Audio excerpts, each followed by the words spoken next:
Buenas tardes, mi nombre es Yanari Ribeira, estudiante de curso introductorio de la Escuela Normal Superior La Señora. Hoy les voy a hablar del origen de nuestra lengua y sus aportes. ¿Qué es una familia lingüística? Es un grupo de lenguas emparentadas históricamente y que parecen derivar de una lengua más antigua que dio lugar a diferentes lenguas. Normalmente no pueden entenderse entre sí. En sentido estricto es una unidad filogenética, parentesco, es decir, todos sus miembros derivan de un ancestro común. ¿Por qué se describe como lenguas romances las derivadas del latín? Porque ningún pueblo de la antigüedad influyó tanto sobre el pueblo romano y su lengua como el griego. Por lo que respecta a la lengua, existen multitud de giros y vocablos griegos insertados en el latín desde época muy temprana. Los primeros términos pertenecen al lenguaje del comercio y de la navegación y son introducidos por esclavos y mercaderes. Este influjo griego crece sin cesar y culmina cuando Grecia queda incorporada en el Imperio Romano. ¿Cómo verificar el proceso histórico de una formación de la palabra castellana?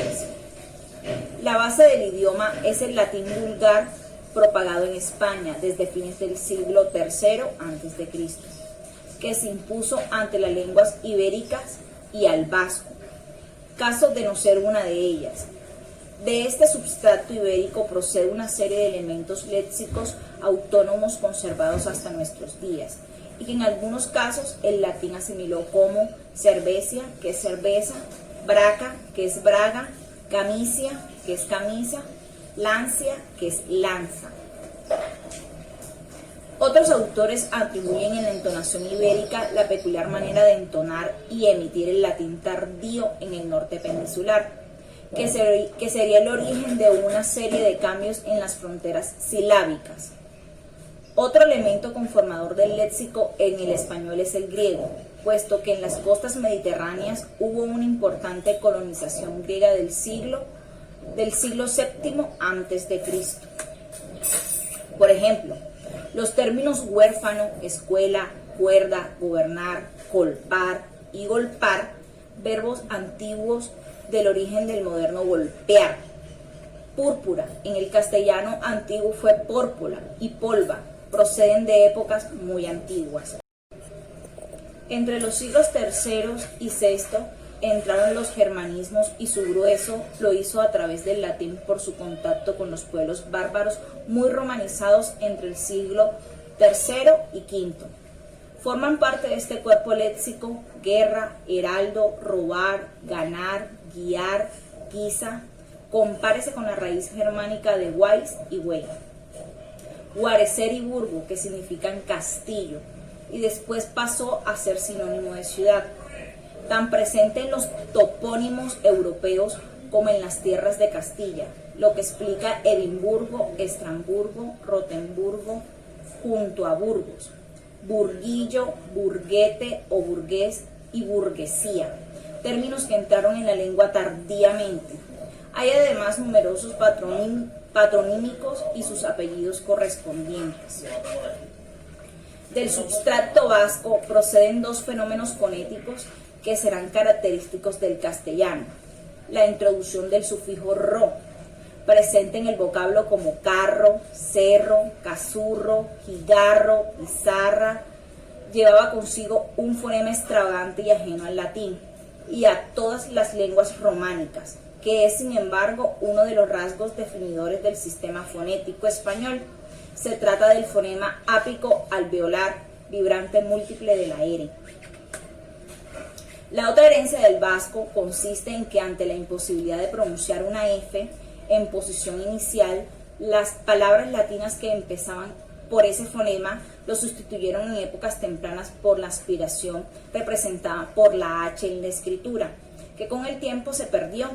Así del latín farina, que es harina en español, farina en catalán, italiano y provenzal, fariña en gallego, fariña en portugués, farine en francés y faina en rumano. En vasco es irín. La lengua árabe fue decisiva en la configuración de la lengua de España y el español es una de ellas. pues en la península se asiente durante 8 siglos en la dominación de este pueblo. Durante tan larga estancia hubo muchos momentos de convivencia e entendimiento. Los cristianos comprendieron muy pronto que los conquistadores no solo eran superiores desde el punto de vista militar, sino también en cultura y refinamiento. De su organización social y política se aceptaron la función y dominación de atalayas, alcaldes, robdas o rondas, alguaciles, almonedas y almacenes. Aprendieron a contar y a medir con ceros, quilates, quintales, fanegas y arrobas. Aprendieron de sus alfayates o sastres, alfareros, albañiles que construían faguanes, alcantarillas o azoteas, y cultivaron albaricoques, acelgas, algarrobas, que cuidaban y regaban por medio de acequias, aljibes, albuferas, nogrias y asadores. Influyeron en la pronunciación de las eses, inicial latina en J, como el jabón del latín saponin. Añadieron el sufijo i en la formación de los adjetivos y nombres como jabalí, marroquí, magrebí, alfonsí o carmesí. Se arabizaron numerosos topónimos, como por ejemplo Zaragoza de Caesara, Augusta o Baza de Bastí. No podría entenderse correctamente la evolución de la lengua y la cultura de la península si considera el árabe y su influencia el lugar que le corresponde. Muchas gracias.